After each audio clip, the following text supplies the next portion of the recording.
Hello everyone, उम्मीद है आप ठीक होंगे। तो पिछले लेक्चर में हमने डिस्कस करा था प्रथम कोटि की अभिक्रिया पर आधारित आंकिक प्रश्न के बारे में, जो कि बहुत ज्यादा इंपॉर्टेंट थे बेटा बोर्ड के पॉइंट ऑफ व्यू से। तो बहुत ज्यादा इंपॉर्टेंट है, 100% वहां से क्वेश्चन पूछा जाएगा। आज हम बात करेंगे NEET previous year questions based on first order reaction. प्रथम कोटि की अभिक्रिया पर जो भी नीट के अंदर बेटा क्वेश्चंस पूछे गए हैं उनके बारे में हम डिस्कस करने वाले हैं। तो चलिए देखते हैं बेटा।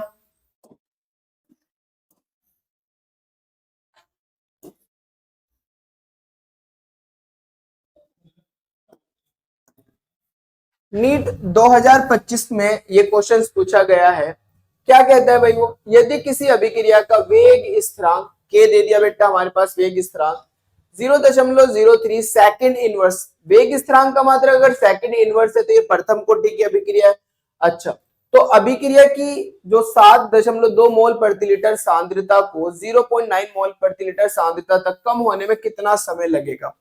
प्रथम कोटि की अभिक्रिया है और वेग स्थिरांक हमें दे रखा है बेटा।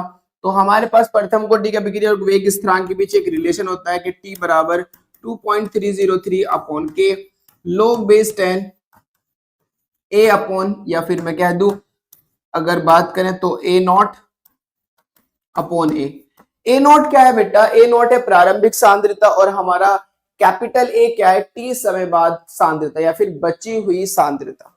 तो अगर मैं यहाँ वैल्यू पुट करूं तो मुझे समय निकालना है। तो टी बराबर 2.303। वेग स्थिरांक का मान अगर आप देखो बेटा तो कितना दिया है, 0.03।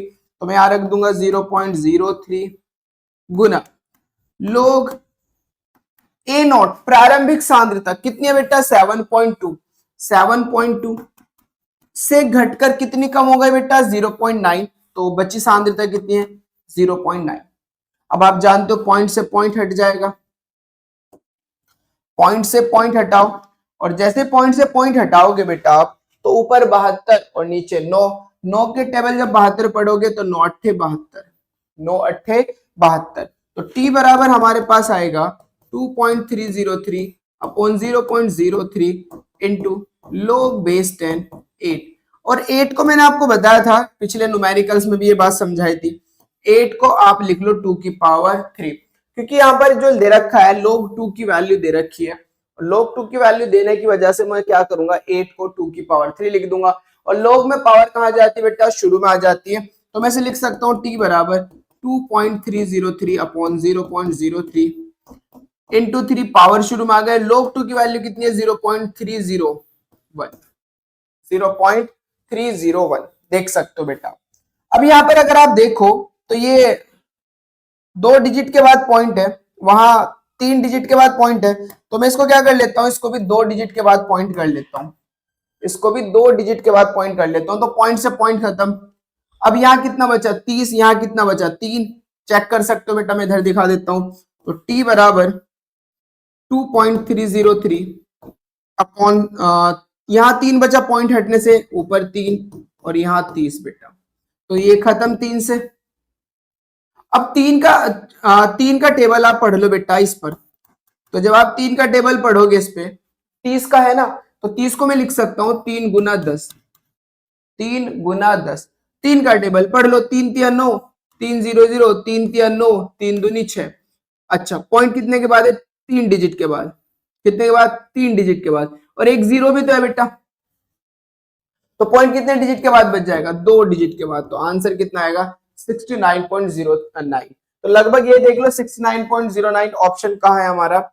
ए ऑप्शन है 210, ए ऑप्शन 210, बी ऑप्शन है 21.0, सी ऑप्शन है 69.3, 69.3।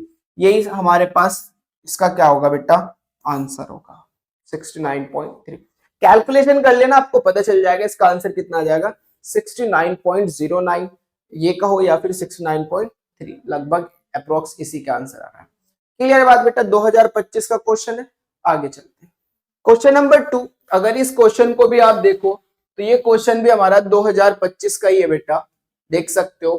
क्वेश्चन क्या कह रहा है कि यदि प्रथम कोटि की अभिक्रिया के लिए अर्ध आयु काल 1 मिनट है, अर्धायु काल को डिनोट करते हैं टी हाफ से, और टी हाफ उन्होंने कितना दिया है बेटा, 1 मिनट दिया है, तो कह रहा है तो अभिक्रिया के 99.9% पूर्ण होने में कितना समय लगेगा या आवश्यक समय बताओ। तो बेटा हमें पता होना चाहिए अर्धायु काल, अर्ध आयु काल और 99.9% में एक रिलेशन होता है कि जो 99.9% अभिक्रिया के पूर्ण होने में जो लगा समय होता है वो लगभग बराबर होता है बेटा, लगभग बराबर होता है 10 गुना किसके, अर्धायु काल के। अब अर्धायु काल का समय कितना दिया है, 1 मिनट, तो टी 99.9%, 10 गुना 1 तो कितना आएगा, टी 99.9% कितना आ जाएगा बेटा, 10 मिनट आ जाएगा। तो इसका आंसर हमारा कौन सा हो जाएगा, बी हो जाएगा। क्लियर है बात, बहुत बढ़िया। क्वेश्चन 3 क्या कहता है, इसको देखो बेटा, following data is for a reaction, reaction के लिए एक डेटा दे रखा है between reactants A and B, A और बी हमारे अभिकारक है और इन अभिकारक के लिए हमारे पास ये डेटा दे रखा है कि जब ए की सांद्रता 0.1 है और बी की सांद्रता 0.1 है तो इसका रेट जो है वो 2 × 10⁻³ आया। सेम इस तरीके का हमारा डेटा दे रखा है, तो क्या कह रहा है, the order of reaction with respect to A and B respectively, हमें बताना है ए और बी के सापेक्ष अभिक्रिया की कोटि, ए के सापेक्ष क्या होगी और बी के सापेक्ष क्या होगी। तो चलिए निकाल लेते हैं ए और बी के सापेक्ष कोटि, चेक करते हैं बेटा। हम मान लेंगे, माना जो अभिक्रिया का वेग है और ए के सापेक्ष कोटि स्मॉल एन, बी के सापेक्ष कोटि स्मॉल एम, हमने ये मान लिया बेटा। अब एक्सपेरिमेंट फर्स्ट लगा दो, वेग कितना बेटा, 2 × 10⁻³ बराबर के, कंसंट्रेशन ए की कितनी है, 0.1 की पावर स्मॉल एम एन और बी की कंसंट्रेशन 0.1 की पावर स्मॉल एम। क्लियर, इसे समीकरण 1 कह दो, समीकरण 1।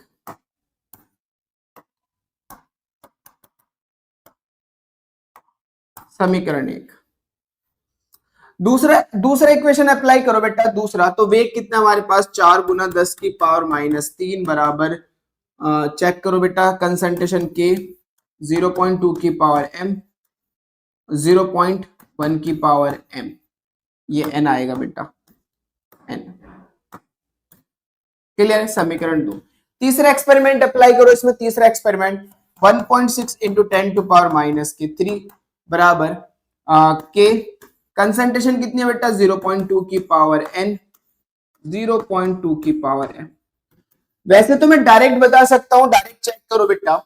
हमने क्या करा, जब हमने B की सांद्रता को कांस्टेंट करा, B की सांद्रता को कांस्टेंट करा, B की सांद्रता में कोई परिवर्तन नहीं करा और A की सांद्रता को दुगना करा, चेक कर सकते हो बेटा, A की सांद्रता को कितना करा, दुगना करा, तो फिर रेट भी 2 गुना हो गया, रेट भी 2 गुना हो गया। आप चेक कर सकते हो गया नहीं हो गया, 2 गुना। तो जब मैं ए की सांद्रता को दुगना कर रहा हूं, रेट भी दुगना हो रहा है, इसका मतलब जो अभिक्रिया का वेग है वो ए की सांद्रता के डायरेक्टली प्रोपोर्शनल है, समानुपाती है। और अगर वेग ए की सांद्रता के समानुपाती है तो सांद्रता के समानुपाती का मतलब ए की पावर क्या आने वाली है, 1।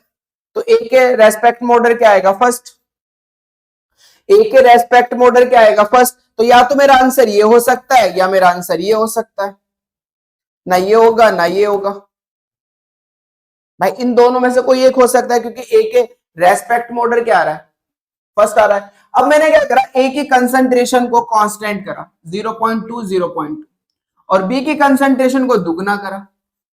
जब बी की कंसंट्रेशन को दुगना करा बेटा तो चेक करो बेटा, रेट कितना बढ़ गया, रेट हमारा 4 गुना बढ़ गया। पावर में देखना बेटा, पावर ये -2 है बेटा, ये -2 है, ये -2 है, रेट 4 गुना बढ़ गया। रेट ये -2 है, गलती से हो गया, रेट 4 गुना बढ़ गया। और अगर रेट 4 गुना बढ़ गया होगा तो इसका मतलब बी के रेस्पेक्ट में ऑर्डर क्या आने वाला है, हमारा 2 आने वाला है, बी के रेस्पेक्ट में ऑर्डर क्या आने वाला है, 2। तो अब हमारा ये कंफर्म हो गया कि ये आंसर गलत है, सी आंसर होगा हमारा सही। लेकिन हम फिर भी यहां पर चेक कर लेते हैं, यहां से मैं इसको सही करूंगा, इसको सही करूंगा बेटा, ये -2 आएगा बेटा, -2। अब इसको कैसे सोल्व करेंगे बेटा, कोई 2 एक्सपेरिमेंट उठाओ जिनमें किसी एक की कंसंट्रेशन समान हो। जैसे मैंने यहां पर देखा ना बेटा, यहां पर देखा, चेक करो इसको अच्छे से, जैसे मैंने यहां पर देखा है, हम क्या करेंगे, बी की कंसंट्रेशन को कांस्टेंट करेंगे, इसका मतलब एक्सपेरिमेंट फर्स्ट और सेकंड उठा लो, और जब एक्सपेरिमेंट फर्स्ट और सेकंड उठाओगे तो बी की कंसंट्रेशन में तो कोई चेंजिंग नहीं आई, ए की कंसंट्रेशन में चेंजिंग आ रही है, तो निकाल लेते हैं। चलो समीकरण एक को डिवाइड कर दो 2 से, समीकरण एक डिवाइड 2 करो भाई, डिवाइड करता हूं तो 2 गुना 10 की पावर माइनस के 3 बराबर के 0.1 की पावर n 0.1 की पावर m। क्लियर है? डिवाइड किससे करूंगा बेटा? 4 गुना 10 की पावर माइनस के 3 डिवाइड करूंगा के 0.2 की पावर n 0.1 की पावर m। अब आप यहां अच्छे से देख सकते हो, बहुत अच्छे से, इससे ये खत्म, के से के खत्म, 10 की पावर माइनस के 3 से 10 की पावर माइनस 3 खत्म, 2 से 4 1/2 बचा। इसे मैं लिख सकता हूं बेटा 0.1 अपॉन 0.2 की पावर n, पॉइंट से पॉइंट खत्म, तो 1/2 बराबर 1/2 की पावर n। अब अगर बेस समान है तो पावर भी आपस में बराबर होती है बेटा, और इसकी पावर तो 1 होगी, इसलिए अगर पावर बराबर है तो मैं तुलना करने पर n बराबर कितना आ जाएगा? 1 आ जाएगा। कंपेयर करो, बेस सेम है तो पावर भी सेम होगी, तो जब कंपेयर करोगे तो n का मान कितना आ गया? 1, और मैंने बताया n का मान 1 आने वाला है। क्लियर है? अब मैं क्या करूंगा, समीकरण, क्योंकि बी की कॉन्सेंट्रेशन को सेम रखना है, 2 और 3 को डिवाइड करूंगा बेटा, तो आप क्या करो, समीकरण 2 को डिवाइड कर दो 3 से। अब समीकरण 2 कितना हमारे पास? 4 गुना 10 की पावर माइनस के 3 बराबर के 0.2 की पावर n 0.1 की पावर m।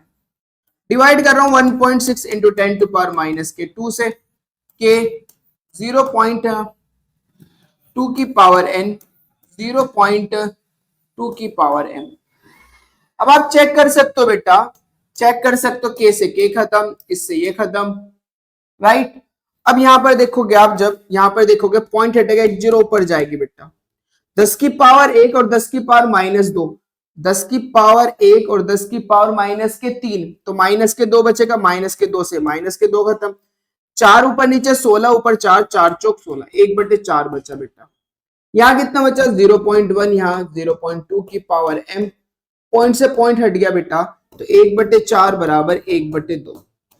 तो मुझे बेस को समान करना है, इसे 1/2 बनाना है, तो 1/4 को 1/2 कैसे बना सकता हूं? 1/2 की पावर 2 कर दो, लो चेक कर सकते हो आप। 1/2 की पावर, जब मैं 1/2 की पावर 2 करूंगा तो 1 की पावर 2 तो 1 ही रहेगा, लेकिन 2 की पावर 2 कितना हो जाएगा बेटा? 4 हो जाएगा, तो 1/4 हो जाएगा ये। अब बेस मेरा समान है तो पावर भी आपस में क्या होगी? सेम, इसलिए n का मान कितना होगा? 2, सॉरी m है ना, ये तो m, सॉरी m है भाई, m, ये m है, m, तो यहां पे भी हमारा क्या होगा? m, तो यहां पर भी m का मान कितना हो जाएगा? 2 हो जाएगा। तो a के रेस्पेक्ट में हमारा ऑर्डर आ गया, a के रेस्पेक्ट में आप देख सकते हो बेटा, a के रेस्पेक्ट में हमारा ऑर्डर आ गया, a के रेस्पेक्ट में ऑर्डर आ गया 1, और b के रेस्पेक्ट में ऑर्डर आ गया 2, तो सी आंसर हमारा होगा, और ये मैंने पहले ही आपको बता दिया था, राइट। डायरेक्ट देख सकते हो कैसे, आपने a की सांद्रता को कांस्टेंट करा, सॉरी b की सांद्रता को कांस्टेंट करा, जब a की सांद्रता को दुगना करा तो वेग में क्या परिवर्तन है? वेग में भाई 2 गुना वेग हो गया। इसका मतलब जो हमारे पास वेग है वो a पे कैसे डिपेंड कर रहा है? डायरेक्टली प्रोपोर्शनल, और डायरेक्टली प्रोपोर्शनल का मतलब a की पावर 1, पावर 1 है तो पावर इक्वलिटी है, a के रेस्पेक्ट में ऑर्डर फर्स्ट आ गया। फिर हमने क्या करा बेटा, फिर हमने क्या करा, b की a की कॉन्सेंट्रेशन को कांस्टेंट करा और b की कॉन्सेंट्रेशन को दुगना करा, और जैसे मैंने b की कॉन्सेंट्रेशन को दुगना करा तो वेग 4 गुना हो गया, वेग कितना हो गया? 4 गुना। इसका मतलब b के रेस्पेक्ट में ऑर्डर कितना है? 2 है, तो पहला फर्स्ट, बी के रेस्पेक्ट में सेकंड, आंसर हो गया। क्लियर है बात? आगे चलते हैं। नीट 2023 का क्वेश्चन है, क्या कहता है बेटा? The correct option for the rate law, rate law के लिए मुझे करेक्ट ऑप्शन बताना है, corresponds to overall first order reaction. मुझे बताना है इन रेट के अंदर जो है वो ओवरऑल फर्स्ट ऑर्डर रिएक्शन बनानी है, यानी कि इनमें जो ओवरऑल ऑर्डर आना चाहिए वो एक आना चाहिए, फर्स्ट आना चाहिए। जब मैं इनको ओवरऑल करता हूं तो हम कोटि को जोड़ देते हैं, इसकी कोटि 0, इसकी कोटि 2 है, तो 0 + 2 सेकंड आ गया बेटा। यहां जोड़ोगे तो इसकी पावर 1, इसकी पावर 1, 1 + 1 2, ये भी सेकंड आ गया। यहां जब हाफ जोड़ोगे, हाफ + 2, 2 और आधा, ढाई तो होता है बेटा 2.5, 2.5, या मैं इसे लिख सकता हूं 5/2, 5/2। यहां देखो माइनस के 1/2 और प्लस के 3/2, 3/2 का मतलब होता है 1.5, 1.5 में से आधा घटाओ तो कितना बचेगा, 1 बचेगा। तो ओवरऑल ऑर्डर हमारा फर्स्ट ऑर्डर कहाँ गया, डी में आ गया। फर्स्ट ऑर्डर किस में आ गया बेटा, डी में। ठीक है, समझ में आ गई होगी। आगे चलते हैं। क्वेश्चन नंबर 5 देखो, ये भी 2023 का एक क्वेश्चन है। क्या कह रहा है बेटा, फॉर ए सर्टेन रिएक्शन, एक रिएक्शन है द रेट, जिसका रेट ये है हमारे पास a का स्क्वायर b का power 1 when the initial concentration of A is triple, जब हम ए की इनिशियल कॉन्सेंट्रेशन को 3 गुना करते हैं, ट्रिपल करते हैं, right, keeping concentration of be constant, और बी की कॉन्सेंट्रेशन को हम कांस्टेंट रखते हैं। तो कह रहा है द इनिशियल रेट लो, हमें बताना है इनिशियल रेट बताना है क्या होगा। उसने कहा है कि अगर आप ए की कॉन्सेंट्रेशन को 3 गुना करो और बी की कॉन्सेंट्रेशन को कांस्टेंट रखो, तो रेट पर क्या इफेक्ट पड़ेगा, रेट बताओ भाई। तो आप चेक कर सकते हो रेट क्या होगा भाई, रेट बराबर होगा के 3a की पावर 2, चेक करो पावर 2 दे रखी है नहीं दे रखी है, a की जगह 3a रखूंगा ना बेटा, क्योंकि ट्रिपल कर रहा हूं, 3 गुना कर रहा हूं a के सामने, और b की जगह b रखा जाएगा, सिंपल। तो 3 का स्क्वायर कितना आएगा, 9, यानी कि हमारे पास जो रेट है वो कितने टाइम इंक्रीज कर जाएगा, 9 टाइम इंक्रीज कर जाएगा। तो increase by A factor of 9, 9 factor आएगा हमारे यहाँ पर, 9 टाइम इंक्रीज कर जाएगा रेट बेटा। तो इसलिए हमारे पास इसका आंसर क्या होगा, बी इसका आंसर होगा। आप चेक कर सकते हो भाई, 3 का स्क्वायर बाहर आएगा ना, 3 का स्क्वायर बाहर आएगा, ये रहा a का स्क्वायर b। तो रेट कितने टाइम इंक्रीज कर रहा है, सॉरी, रेट कितने टाइम इंक्रीज कर रहा है बेटा, 9 टाइम इंक्रीज कर रहा है। क्लियर है बात। आगे क्वेश्चन नंबर 6 क्या कहता है, ये नीट 2022 का क्वेश्चन है। अच्छा क्वेश्चन है बेटा, ध्यान से देखो, ये एक ग्राफ दे रखा है, यहाँ पर y वैल्यू दे रखी है, ध्यान से सुनना बेटा बहुत अच्छे से। यहाँ पर हमारा y दे रखा है और यहाँ पर हमारा x दे रखा है। टेम्परेचर कांस्टेंट है, temperature constant, constant TNT, temperature क्या बेटा हमारा कांस्टेंट है। अब वो कह रहा है कि ये ग्राफ दे दिया, तो कह रहा है ये जो ग्राफ है वो जीरो ऑर्डर के लिए किसके लिए बनता है और फर्स्ट ऑर्डर के लिए किसके लिए बनता है, और उसने ये चीजें हमारे दे रखी है। उसने दे रखा है बेटा, मैं पहले आपको बता दूं, जीरो ऑर्डर में इसका मतलब ये है कि जो हमारा y है वो x पे डिपेंड नहीं कर रहा, तो x की पावर 0, x की पावर 0, y x पे डिपेंड नहीं कर रहा है, इसका मतलब x की पावर 0। जीरो ऑर्डर के लिए ऐसा कब होता है, जीरो ऑर्डर के लिए ऐसा कब होता है बेटा, जीरो ऑर्डर के लिए चेक करो, जीरो ऑर्डर के लिए होता है कि जो रेट होता है वो कॉन्सेंट्रेशन पे डिपेंड नहीं करता। तो इसका मतलब मैं बोल सकता हूं जो रेट है बेटा वो डिपेंड नहीं करेगा कॉन्सेंट्रेशन पर, रिएक्टेंट की कॉन्सेंट्रेशन पर, रिएक्टेंट की कॉन्सेंट्रेशन पर। आपने देखा था, तब ये ग्राफ बनेगा जीरो ऑर्डर के लिए, तब ये ग्राफ बनेगा। तो चेक कर सकते हो भाई, यहां पर देखो y कॉन्सेंट्रेशन, x टाइम नहीं, हमारा जो y है वो हमारा क्या होगा, रेट होगा, और जो x है वो हमारा क्या होगा बेटा, कॉन्सेंट्रेशन होगा। तो ये तो पॉसिबल ही नहीं है, तो खत्म कर दो। यहाँ हो zero order, y concentration x time, ये भी नहीं होगा भाई। यहाँ हो जीरो ऑर्डर, y रेट, हाँ y rate and x concentration, बिल्कुल सही बात है, x कॉन्सेंट्रेशन। दूसरा अगर मैं फर्स्ट ऑर्डर की बात करूं, चेक कर सकते हो बेटा, इसको मैं रफ कर रहा हूं। फर्स्ट ऑर्डर की अगर हम बात करें तो फर्स्ट ऑर्डर में ये कब ग्राफ बनता है, फर्स्ट ऑर्डर बनता है हाफ लाइफ के लिए। जो हाफ लाइफ होता है वो इनिशियल कंसंट्रेशन पे डिपेंड नहीं करता, जो हाफ लाइफ होता है फर्स्ट ऑर्डर की वो इनिशियली कंसंट्रेशन पे डिपेंड नहीं करता, तब ये ग्राफ बनता है। तो y हमारा हाफ लाइफ होगा और x हमारा क्या होगा बेटा, हाँ कॉन्सेंट्रेशन होगा। तो फर्स्ट ऑर्डर के लिए हमारे पास, फर्स्ट ऑर्डर के लिए y जो है वो हाफ होना चाहिए, t हाफ होना चाहिए, और x हमारा क्या होगा, कॉन्सेंट्रेशन होगा, मतलब c हमारा इसका आंसर होगा। फिर भी डी भी देख लेते हैं, जीरो ऑर्डर y रेट बिल्कुल हो सकता है, s कॉन्सेंट्रेशन बिल्कुल होगा। फर्स्ट ऑर्डर के लिए y रेट नहीं भाई, y रेट और एंड x क्या होगा, t हाफ, नहीं भाई ऐसा नहीं है कि जो रेट है वो हाफ लाइफ पे डिपेंड नहीं करेगा, ऐसा नहीं है। रेट डिपेंड करेगा हाफ लाइफ, इसलिए हमारा आंसर इसका कौन सा होने वाला है, सी होने वाला है। तो आप इस तरीके से ग्राफ इंफॉर्मेशन से आप इस चीज को देख सकते हो। ग्राफ मैंने बताए हैं, प्रॉपर ग्राफ के बारे में बताया भी, और अलग से 55-6 मिनट की वीडियो भी अपलोड की है ग्राफ की, तो आप देख सकते हो बेटा। आगे चलते हैं, क्वेश्चन नंबर 7 नीट 2019 का क्वेश्चन है। क्या कहता है बेटा, if the rate constant for a first order reaction creation is के। हमारे पास ध्यान सुनो, एक फर्स्ट ऑर्डर रिएक्शन है जिसका रेट कांस्टेंट के है। आगे चलते हैं बेटा, the time T required for the completion, जो हमें बताना है कितना टाइम लगेगा, कितना टाइम की नीड होगी, रिक्वायर्ड होगी कंप्लीशन रिएक्शन ऑफ 99%, 99% अभिक्रिया को पूर्ण होने में कितना समय लगेगा of the reaction is. Clear है बात? तो देखते हैं, हमें समय निकालना है कि 99% अभिक्रिया को पूर्ण होने में कितना समय लगेगा, वो बताना है इनमें से। तो हम जानते हैं भाई फर्स्ट ऑर्डर रिएक्शन है, तो टी हमारा कितना होता है 2.303 अपॉन के log बेस 10। अब मैंने कहा अगर इनिशियल कॉन्सेंट्रेशन 100% है तो हमारा बेटा स्मॉल ए तो 100 हो गया।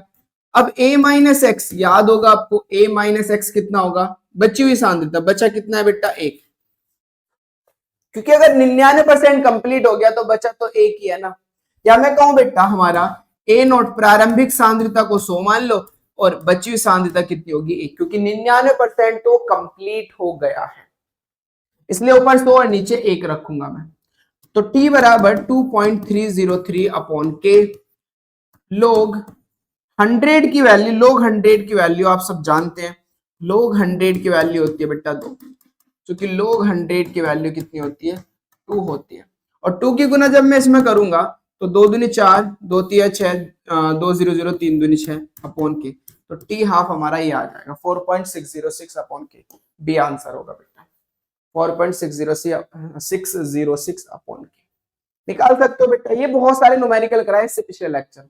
आगे चलते हैं, क्वेश्चन नंबर 8 क्या कहता है बेटा, नीट 2018 का क्वेश्चन है, और ये क्वेश्चन क्या कहता है, when initial concentration of the reactant is double. अगर हम रिएक्टेंट की अभिकारक की सांद्रता को डबल कर दे बेटा, हाँ सांद्रता को डबल कर दे, the half life period of a zero order reaction, तो फिर उसकी हाफ लाइफ पर क्या इफेक्ट पड़ेगा, उसकी हाफ लाइफ पर क्या इफेक्ट पड़ेगा। और जीरो ऑर्डर रिएक्शन की बात कर रहा है वो, किसकी बेटा, जीरो ऑर्डर रिएक्शन। तो जीरो ऑर्डर रिएक्शन का जो हाफ लाइफ होता है वो इनिशियली कॉन्सेंट्रेशन के डायरेक्टली प्रोपोर्शनल होता है। हमने इसको प्रूफ भी करा था, हमने इसको देखा भी था अच्छे से। जो जीरो ऑर्डर रिएक्शन का हाफ लाइफ होता है वो इनिशियल कॉन्सेंट्रेशन के डायरेक्टली प्रोपोर्शनल होता है।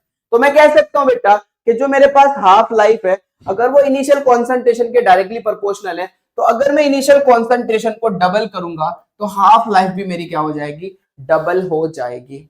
हाफ लाइफ भी क्या हो जाएगी, डबल। अगर कॉन्सेंट्रेशन को डबल करूंगा तो हाफ लाइफ भी क्या होगी, डबल होगी। तो मैं कह सकता हूं इज डबल हो जाएगी। आगे चलते हैं, क्वेश्चन 9 जो 2015 का क्वेश्चन है, नीट 2015 का, और ये क्या कहता है, when initial concentration of A reactant is double. अगर मैं इनिशियल कॉन्सेंट्रेशन को डबल करता हूं रिएक्टेंट की in a reaction, its half life period is not affected of the, half life affected नहीं होती, तो क्या कह रहा है, ऑर्डर ऑफ द रिएक्शन। हमें बताना है वो ऑर्डर ऑफ रिएक्शन क्या है, यानी कि वो उसका ऑर्डर बताना, उस रिएक्शन का ऑर्डर बताना, उस अभिक्रिया की कोटि बतानी है जिसकी हम प्रारंभिक सांद्रता को अगर डबल कर दें तो उसके हाफ लाइफ पे कोई प्रभाव ना पड़े। और ऐसा देखने को मिलता है फर्स्ट ऑर्डर रिएक्शन पर। फर्स्ट ऑर्डर रिएक्शन, जो फर्स्ट ऑर्डर रिएक्शन होती है बेटा, उसका हाफ लाइफ इनिशियल कॉन्सेंट्रेशन पे डिपेंड नहीं करता है, does not depend initial concentration of reactant. जो हमारे पास हाफ लाइफ होगी बेटा फर्स्ट ऑर्डर रिएक्शन का हाफ लाइफ, वो इनिशियल कॉन्सेंट्रेशन पर डिपेंड नहीं करता। इनिशियल कॉन्सेंट्रेशन कितने गुना बढ़ाओ कितना घटाओ, हाफ लाइफ पे कोई इफेक्ट नहीं पड़ेगा। अभी हमने ग्राफ भी देखा था। तो मैं कह सकता हूँ वो कौन से ऑर्डर रिएक्शन होगी बेटा, फर्स्ट ऑर्डर रिएक्शन, जिसकी कॉन्सेंट्रेशन, रिएक्टेंट की कॉन्सेंट्रेशन बढ़ाने पर जिसकी हाफ लाइफ पे कोई इफेक्ट नहीं पड़ेगा। आगे चलते हैं, क्वेश्चन नंबर 10 नीट 2007 का क्वेश्चन है, और ये क्वेश्चन क्या कह रहा है बेटा, in a first order reaction, एक फर्स्ट ऑर्डर रिएक्शन है ए से B, if k is the rate constant, हमारा k एक वेग स्थिरांक है, and initial concentration of the reactant a is 0.5। हमारे पास जो रिएक्टेंट की इनिशियल कॉन्सेंट्रेशन वो कितनी है, 0.5 है। देन द हाफ लाइफ, हमें बताना है हाफ लाइफ। भाई फर्स्ट ऑर्डर रिएक्शन है और हाफ लाइफ की बात कर रहा है, इनिशियल कॉन्सेंट्रेशन दे दी, तो आप जानते हो भाई फर्स्ट ऑर्डर रिएक्शन का हाफ लाइफ इनिशियल कॉन्सेंट्रेशन पे डिपेंड करता ही नहीं। तो हमने हाफ लाइफ निकाला था जब फॉर्मूला टी हाफ 0.693 अपॉन के, अगर आपको कुछ याद हो। क्या इसमें से ये कोई ऑप्शन है? इसमें से ये वाला कोई ऑप्शन नहीं है। तो फिर हमने एक और चीज निकाली थी, ये वैल्यू निकाली थी कि 2.303 अपॉन के इंटू 0.3010। जब मैं इसकी और इसकी गुना करता था तो ये वैल्यू आ जाती थी, ये वैल्यू आ जाती थी। अब ये वैल्यू हम जब रखते थे वो किसके लिए रखते थे बेटा, ध्यान सुनते रहो, ये मैं फॉर्मूला निकाल रहा हूं। ये वैल्यू हम किसके लिए रखते थे बेटा, 2.303 अपॉन के log बेस 10 2 के लिए, log बेस 10 2 के लिए। अब आप एक और बात जानते हो कि हमारे पास जो नेचुरल log होता है e, उसको कन्वर्ट करने के लिए हम क्या करते हैं, 10 में कन्वर्ट करने के लिए उसको क्या करते हैं, 2.303 से मल्टीप्लाई करते हैं। आपने ये बात अच्छे से सुनी होगी और समझी भी होगी। तो अब मैं वापस इस बेस 10 को किस में लाऊंगा, बेस ई में लाऊंगा, और बेस ई में लाते ही मेरे पास क्या हो जाएगा, नेचुरल लॉग हो जाएगा ln। तो ये ln2 अपॉन के, तो एक ऑप्शन आपका ये मिल सकता है और एक ऑप्शन आपको ये मिल सकता है। तो दोनों आपको बताओ बेटा, यहां पर इन्होंने कौन सा दे रखा है, log 2 अपॉन के, log 2 अपॉन के, और एक दे रखा है log ln2 अपॉन के, ln2 अपॉन के। ये जो log 2 है ना, ये बेस 2 है बेटा, और बेस 2 में हमारे पास मल्टीप्लाई किसकी होती है, 2.303 की, 2.303 की। तो इसलिए ये ऑप्शन हमारा करेक्ट नहीं है। हमारा ऑप्शन कौन सा करेक्ट होगा, ln2 अपॉन के, ln2 अपॉन के, नेचुरल log 2 अपॉन के। क्लियर है बात बेटा? तो आई होप कि आपको ये नीट के सारे क्वेश्चन भी अच्छे से समझ में आ गए होंगे बेटा। आप पढ़ते रहिए। All the very best.